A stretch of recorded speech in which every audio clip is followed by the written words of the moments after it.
Multiclassing is broken, and we know why. So, Frank, I know what my character is going to be. Oh, in the next campaign? A little early for that, but sure. What are you going to play, Charles? So it's going to be a barbarian. Okay, yeah, that seems simple enough. Rogue.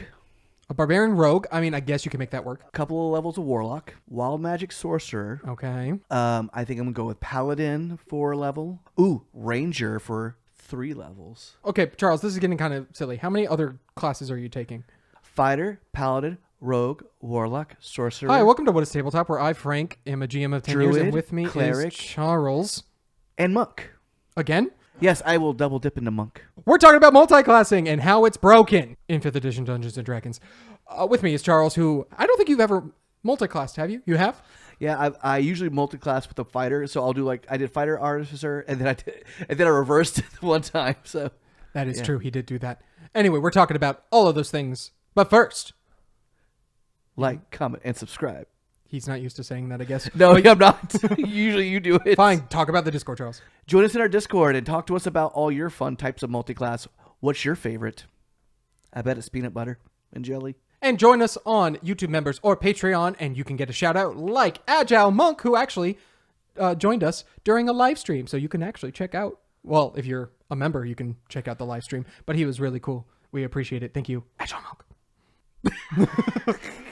That's why you were taking monk as the last level, right, Charles? Is because of the yeah.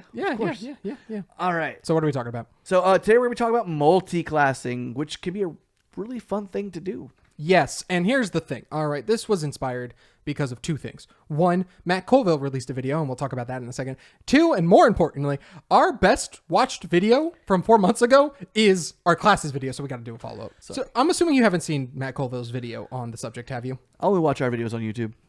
That's a lie. I watch Smosh too. So we're going to show a clip of the video. Basically, he's talking about his classes in Draw Steel. Mm-hmm. And here's the clip. There are a lot of reasons, actually, why we never considered multiclassing in this game, but the main one is all of the work we did on the Illrigger, the Beast Heart, and the Talent for 5th edition. We learned a lot making those classes, and the one thing we learned to hate was multiclassing. It was very easy when working on these classes to invent new abilities that were fun, thematically appropriate, balanced with what other classes could do at that level, and everyone praised the design until the testers pointed out that multiclassing broke it. Yeah, that is a super cool ability for the Talent, we all love it, but if you take 3 levels of Rogue before you take 2 levels of Talent, you create a hugely broken, unstoppable killing machine, and the other players never even get to take a turn. Tons of great ideas that were otherwise balanced if you forgot multiclassing existed, but once you gave the players the opportunity to take individual levels in any other class, everything just fell apart. So the classes we could make were hugely stepped-on versions of something cooler, and that drove us crazy, especially when you consider that, according to Wizards of the Coast's own data, only a small minority of players bother with multiclassing. That sucked. Hey, we have this really cool design that you would probably enjoy a lot, but you can't have it because of these few people over here, or really those people in Seattle who thought it was a good idea. I mean, yeah, it gets kind of sloppy too because there's certain classes, especially when we look at D&D, there's only certain classes that would actually work well together. It's not even just that. Once you open up the can of worms that is multiclassing, you have to then start thinking about it from a balancing perspective of like, what happens if someone takes 2 levels of this and puts it into there, right? Originally, in 5th edition Dungeons & Dragons, they had it be an optional rule. It was not always assumed that you could multiclass. But thanks to the internet and optimization builds, multiclassing became a thing. And people figured out fairly quickly, if you take 2 levels of fighter, you can have a second action regardless of what that is. And sometimes that second action means casting 2 fireballs. Yeah, that's why I like fighter class, because there's so little meat to fighter class, to the fighter class in general in D&D, that I think that's the best use of it, is to get the 2 levels. Except that's broken, Charles. There's a reason in the 5th edition rules, even though most people don't care about it, you can only cast 1 spell of a level 1 or higher once per turn. It's a feature, not a bug. Actually, yeah, because again, people argued about how that works too, because you technically could cast a when things get broken is because they were not anticipated. Right, exactly. And now that the new version of D&D is out, where multiclassing is not really an optional rule, they kind of fix some of the issues, right? Mm-hmm. So, for example, the action surge that the fighter does, you can't use to cast a magic spell now. So that's fine. But Matt Colville brings up a great point. If you have to start thinking about balancing while you're making the game in that regard, and that was pretty much the point he said is, we don't have multiclassing. So that's going to be your first version of multiclassing is no multiclassing. Yeah. That's also a good reason not to have classes, so. Yeah, I mean, well, spoilers on that. I have no idea what we're talking about. Charles doesn't read the text thread, aka the Google Doc, aka he doesn't look at the notes that I make 2 minutes before we start filming. I have children. So you can pull the Matt Colville route of having a class system that is, you pick one class and that is the thing you do.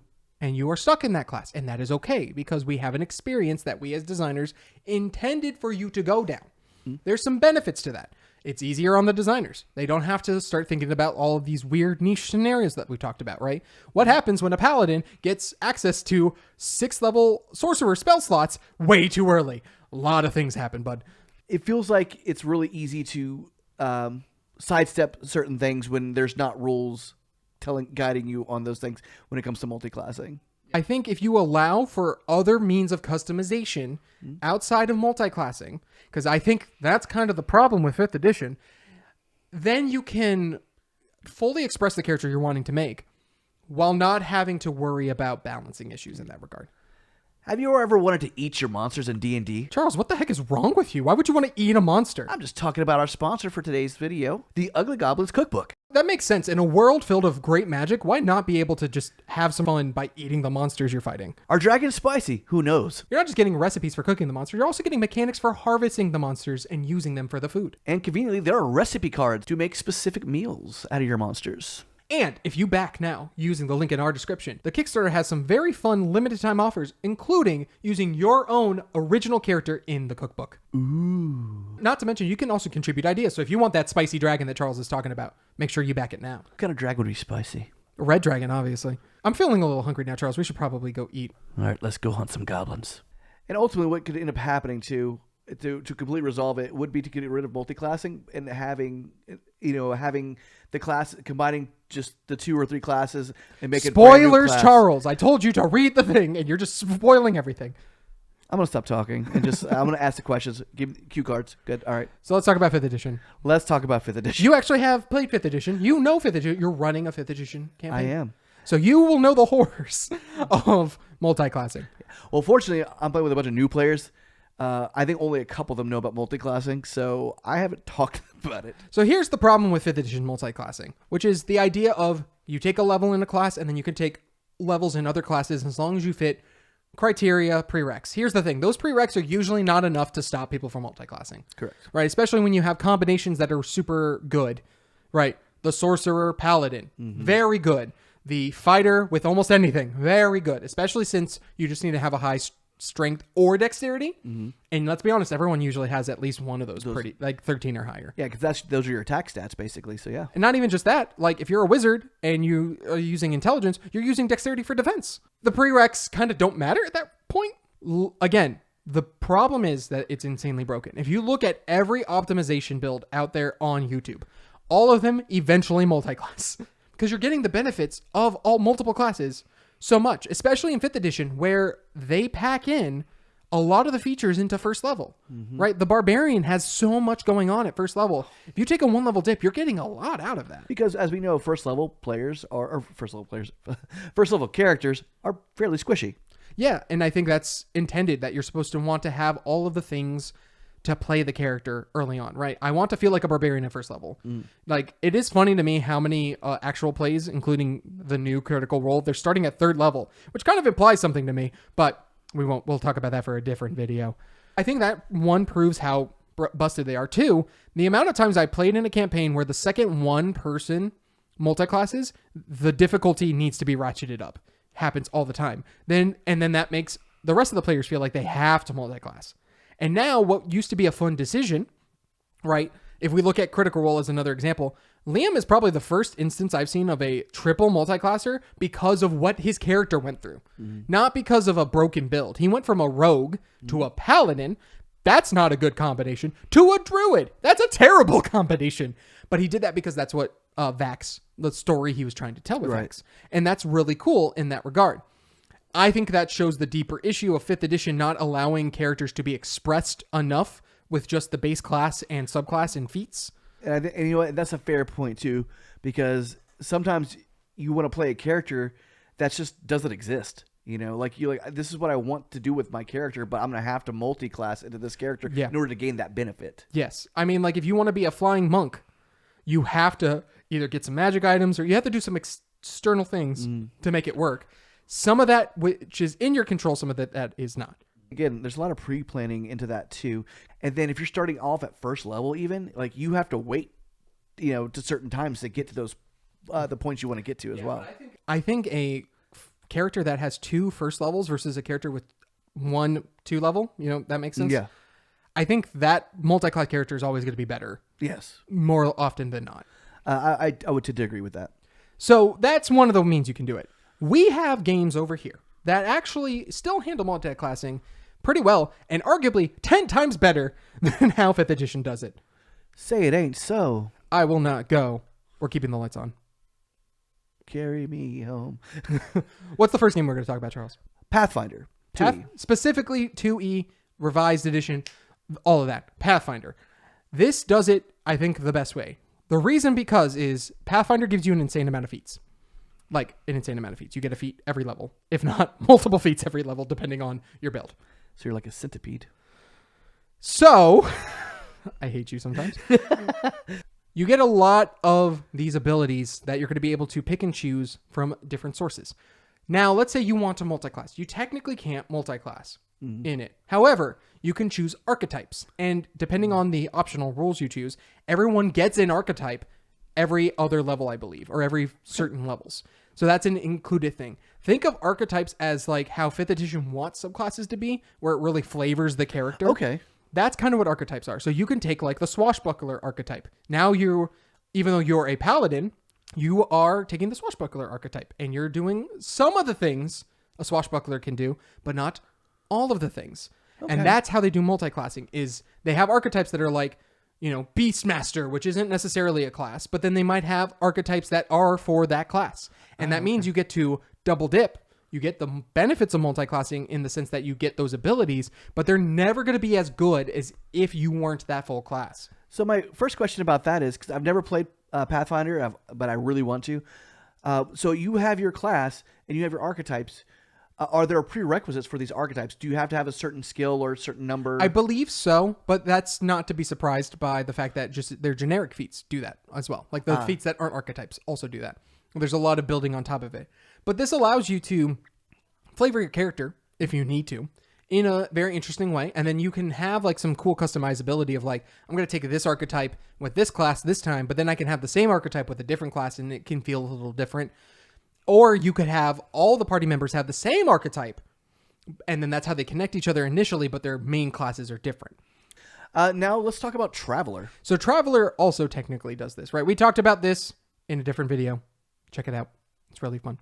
Traveler technically has careers. It's not classes, but it's very similar. And you can multi-class or multi-career it. But in Traveler, because of how character creation works it's just a random die roll. And really what's happening is you're taking your character from one career to another if you want to.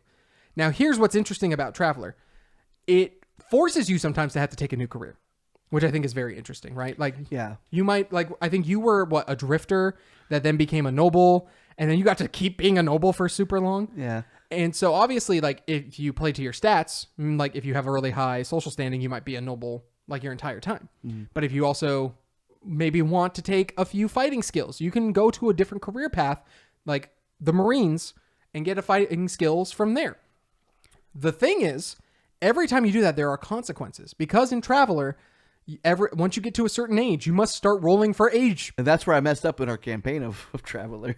Yeah, if you go too much, you might get an injury, right? You keep pushing forward too much, you might get these brand new things, but there's consequences associated with it.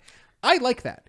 Oh. It rewards you for staying consistent, but it also, it's going to penalize you, sure, but it's not like a detriment to the point where you're not going to do the thing. In fact, sometimes you kind of have to go into a different career. And it shows a much more lived character and a much more diverse character, right? We might have never thought of that character of like basically being like a like a nobleman's son, surrogate son. We never Yeah. would have thought of that if the dice didn't roll the way they did. Yeah, the character creation's wild. There's so many options of what career paths you can go down. You could go to prison. Yeah, and we have.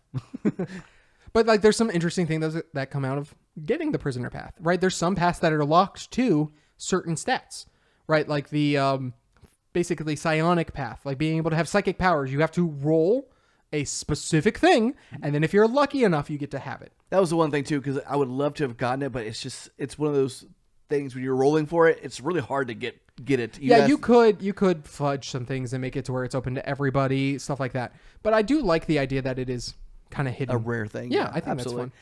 What I like is it does multiclassing in the same way, but it creates a more lived-in character than some of the other versions of multiclassing where you kind of have to finagle things to make it work. So there's also Shadow of the Weird Wizard and Fabula Ultima. What do they do? Yes, I mean, Fabula Ultima, we've talked about it all the dang time, but we're going to talk about Shadow of the Weird Wizard, which was also Shadow of the Demon Lord, but we do the Weird Wizard because that's more family-friendly. Yes. So Weird Wizard and Fabula do the same thing. Every time you level up, you get a level in a class. In Fabula specifically, and I think it's true for Weird Wizard, you must take more than one class. So it's forced multiclassing, right? This is where it's different. If you want, like multiclassing, play the games where that's the point of the game.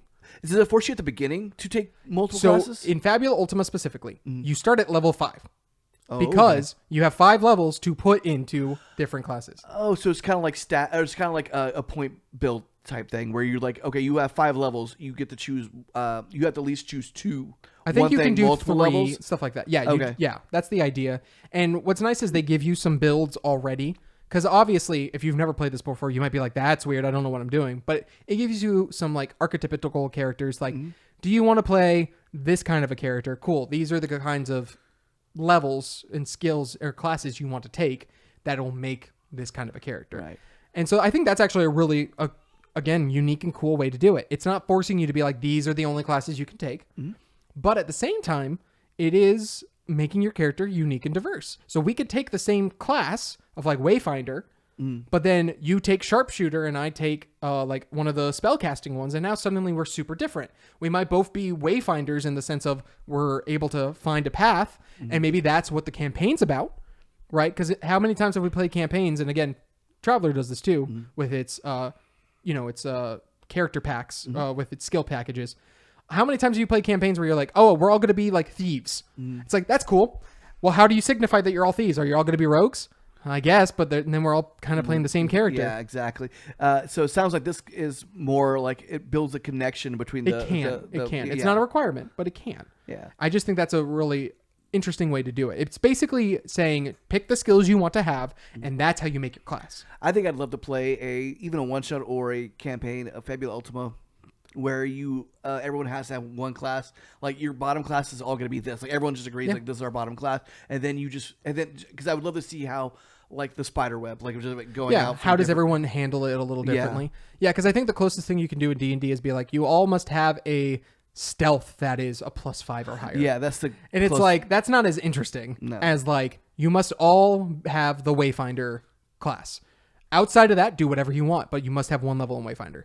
Shadow of the Weird Wizard. How is that different? From what I've seen, and again, Travis will tell us in the comments because Travis knows this game better than me.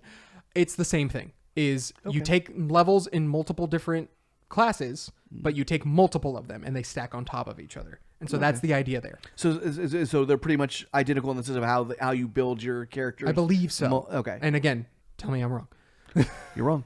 Okay, you always do that. So the final option would be Suede. Well, a la carte builds in and of its sense. Basically, don't have classes. Yeah, I mean, because Peter does that. I mean, not just Peter. Obviously, Savage Worlds. Yeah. There you go, Savage Goose. We talked about it more for you. Honk. Classless games might actually do multiclassing better than class games, which is a weird thing to say, but I'm not wrong. I think you are, but go continue. So what's the appeal of multiclassing? I think for 5th edition, it's to have a broken character, but that's beside the point. Well, D&D did it to themselves, really. Right. The idea is to have a more nuanced and fleshed out character. I was going down this one path, but now my character's going another way. How can I mechanically show that's the case? Okay. And I think a la carte builds, where you're having all of these different abilities that you get to just choose from, is the best way to do that, right? Now, what you can do is kind of have them be classes in the sense that you have them be categories. And we talked about this in our feats video. If you have each feat be its own category, that's in and of itself its own class.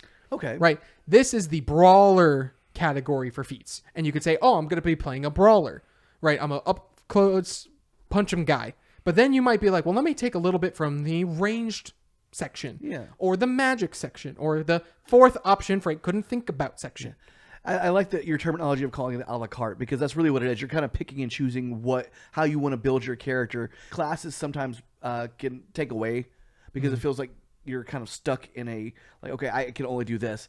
Right. But when you have the option of like Fabula Ultima or something like Suede, you can dive into your character a little more, flesh them out like real, like they're believable characters. They don't feel like a stereotype or something like that. Oh, I'm the rogue, so I'm super sneaky. But now you're also like, okay, I'm a roguelike character, but I'm really good at this and this, which separates me from the rest of the people who are also roguelike people. Yeah. The amount of times I've seen multi-classing builds that are like, the only reason we're taking a 3-level dip into this class is for this one thing.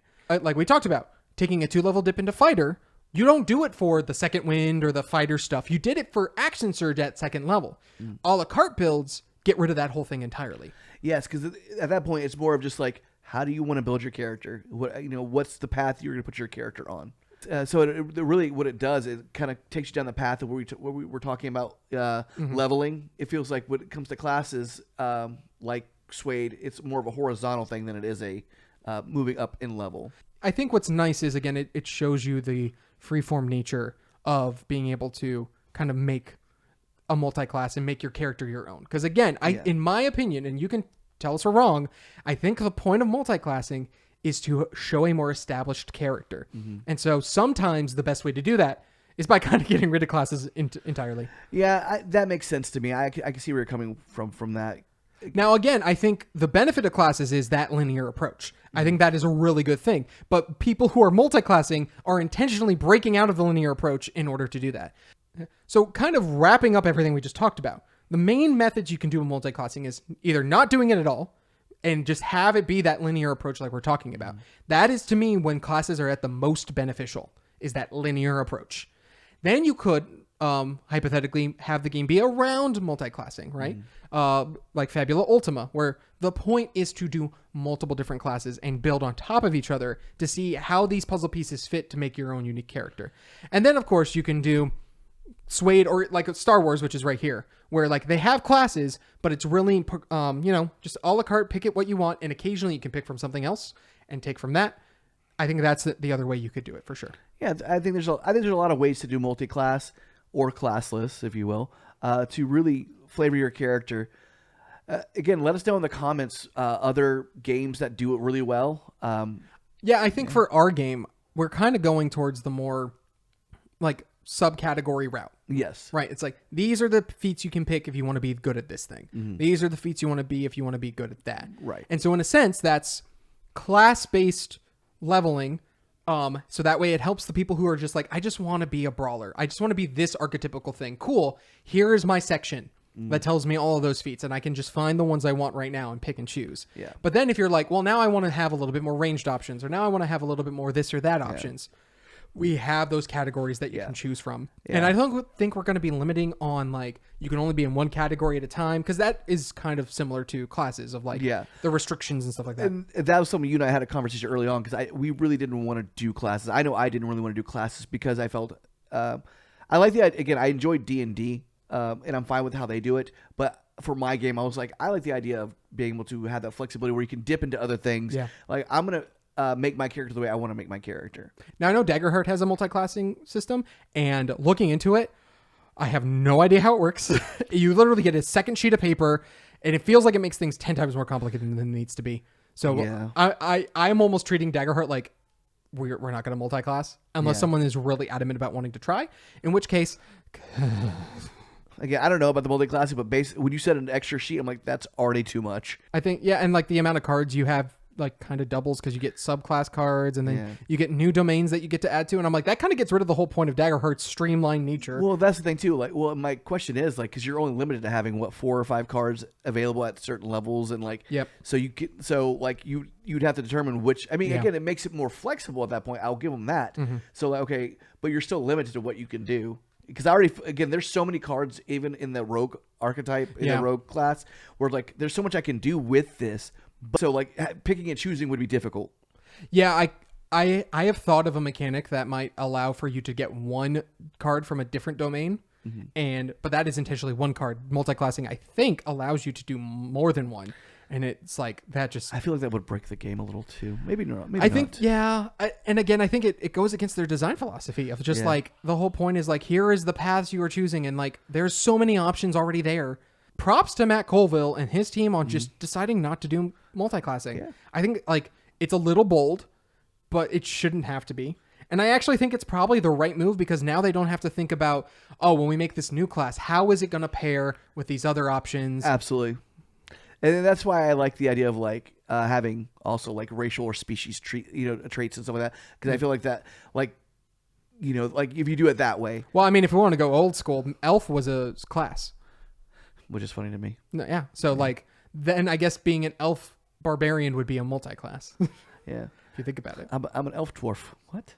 Yeah, that would be fun. So anyway, let us know in the comments what games do multiclassing the best. Why are they not 5th edition? Or maybe you're thinking, actually 5th edition isn't bad. You're wrong. Let us know in the comments. Yeah. Let us know that 5th edition's great if you think so. But you're on our Discord or watching us, you probably agree with us. Yeah, the amount of people in our Discord. Well, it doesn't surprise me that the designers are like, I want to do 5th edition a little better. 5th edition, mind you, was really good when it came out. Oh, yeah. Over 10 years ago. It hasn't been better. I would want to look into Nimble. I'm interested to see how Nimble does it. I've heard a lot of good things about Nimble. Yeah, let us know in the comments. Does Nimble do multiclassing? And if it doesn't, then it proves my point. And if it does, I want to know if they do it better. So yeah. Any last minute things, Charles? No, just stay classy, San Diego. Oh, we're staying witty. We never stay classy. Oh yeah, that's right. Your wisdom's low. You can't stay witty.